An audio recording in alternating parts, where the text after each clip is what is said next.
The lake had been part of my family's ranch for generations.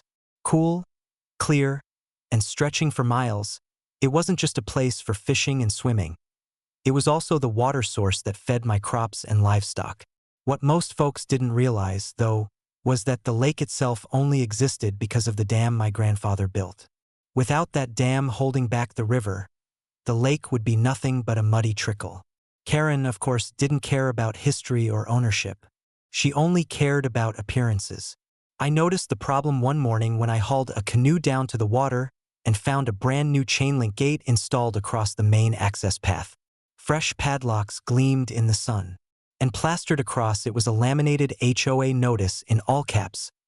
Lake access restricted to HOA members only. Trespassers will be fined. I actually laughed out loud. HOA members only? Huh? The nerve. I dragged the canoe back to the house, pulled up the land surveys, and double-checked. Yep, not only did I own the lake, I owned the dam, the spillway, and the feeder canal. And without me, that pretty lake would disappear in a matter of hours. Still, I decided to give Karen a chance to back down. I walked over to her house. She was sitting on her porch, sipping some kind of neon-colored cocktail like she just conquered the world. "Karen," I said calmly, "you put a gate across my lake. Remove it." She smirked. "Correction, our lake. The HOA voted last week to declare it a shared community feature. Which means your little exclusivity game is over." I stared at her. "Karen, I don't think you understand. The only reason you have a lake to look at is because of the dam I control. You lock me out, you lock out the man holding the keys to the faucet." She rolled her eyes. "Empty threats.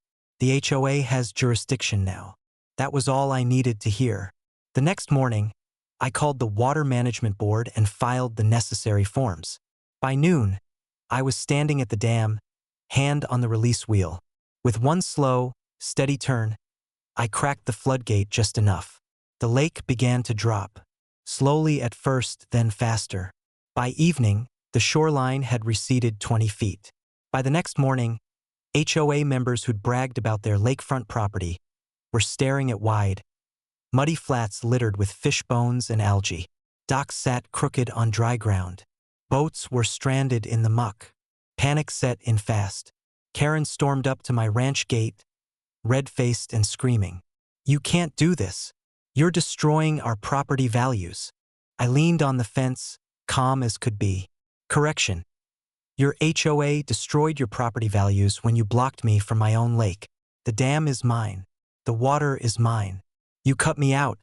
I cut you off." Her shrieks were so loud, they attracted half the neighborhood. Homeowners gathered, furious, but not at me.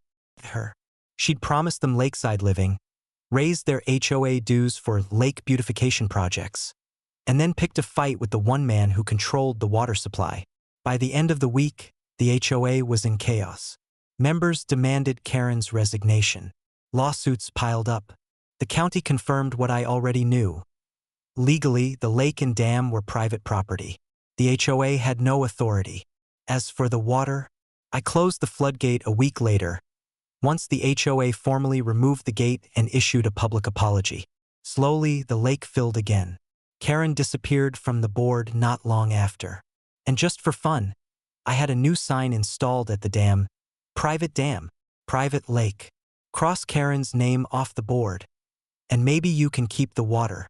The lake still glitters in the sun to this day, a reminder that around here, I don't just own the land, I own the flow.